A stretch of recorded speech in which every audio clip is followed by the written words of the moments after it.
This incident happened to me 1 year ago. Our final exams were coming up, and I still needed to do a lot more preparation. Usually our school's library would close by 5, but because of the exams, the school decided that the library would be kept open until midnight, so that if kids wanted, they could stay to study and prepare for the exams. My house wasn't far away from the school, so instead of studying at home, I preferred studying in the quiet, calm library and mostly prepared for the exams there. That day, I left my house at 6 o'clock and soon reached the library to prepare for the exams. I was so absorbed in studying, I didn't realize that it was now 10 o'clock. I had never stayed in the library for that long. Usually I would be on my way home at around 8. Even at 8 o'clock there would be at least some students in the library, but at 10 there was absolute silence. I only had about 10 to 15 minutes of work left, so I decided I'll just finish this quickly and then return home. I was completely lost in my work when I heard someone limping.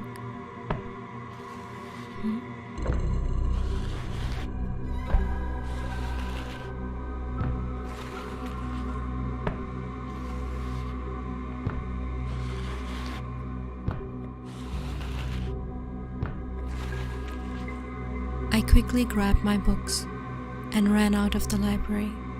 There's a very long corridor outside our school library.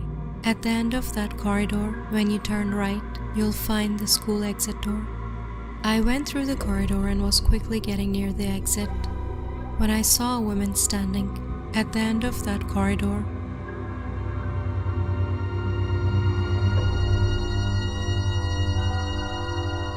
I didn't know who she was, but as I got nearer, I felt more and more uncomfortable.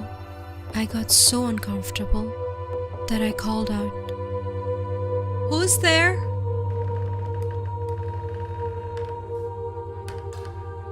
As soon as I said that, she was gone within a few seconds.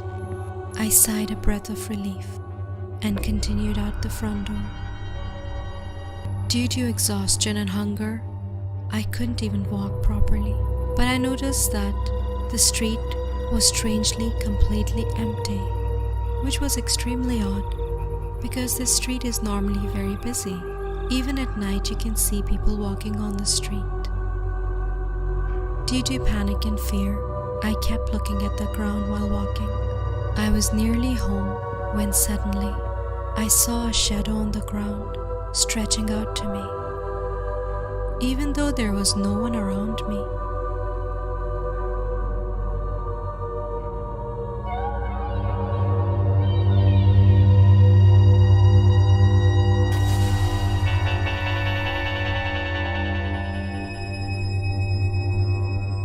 When I lifted my head, I saw a woman walking in front of me.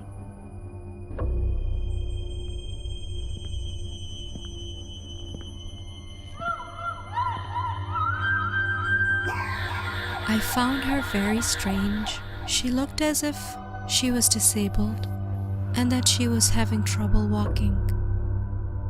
And she was walking so slowly that I caught up to her in no time.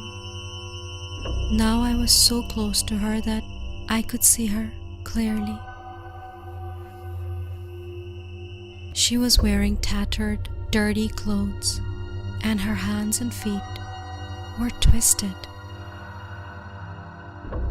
Also, her hair looked very messy. I found it so strange that I stopped in my tracks. My gut was telling me over and over not to go any closer to this woman. I didn't even have the courage to overtake her and walk on.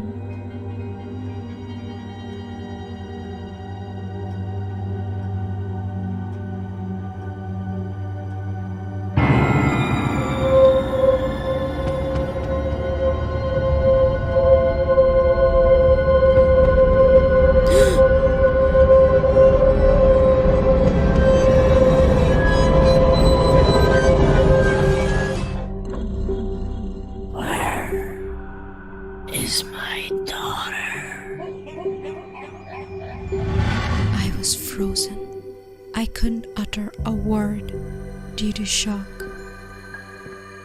My brain went numb.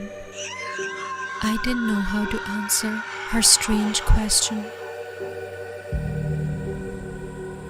Out of fear, I pointed far, far away to the woman. "Over there!" I just wanted her to go away.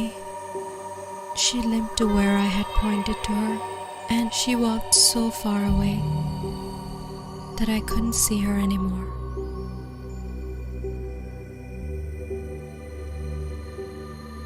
I was terrified of the thought that she might appear in front of me again, so I ran as fast as I could. At that point, my brain couldn't think about anything else other than finding someone who could help me, a car or a person or anyone. And then, at that moment, I heard that woman screaming from far away. "She is not here."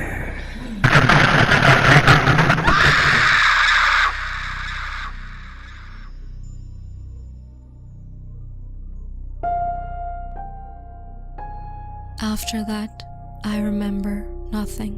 When I became conscious, I found out that my neighbor found me passed out on the ground, and he brought me home. I found this out from him, that in 1998, there was a 32-year-old woman named Agatha. She had a 10-year-old daughter who also went to Eden Hill School.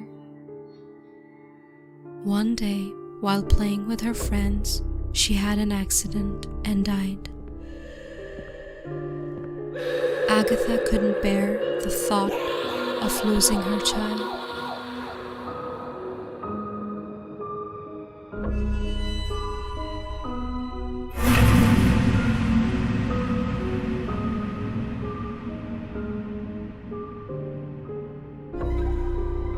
After that, Agatha's ghost was seen roaming around in Eden Hill School and the surrounding area, looking for her lost child.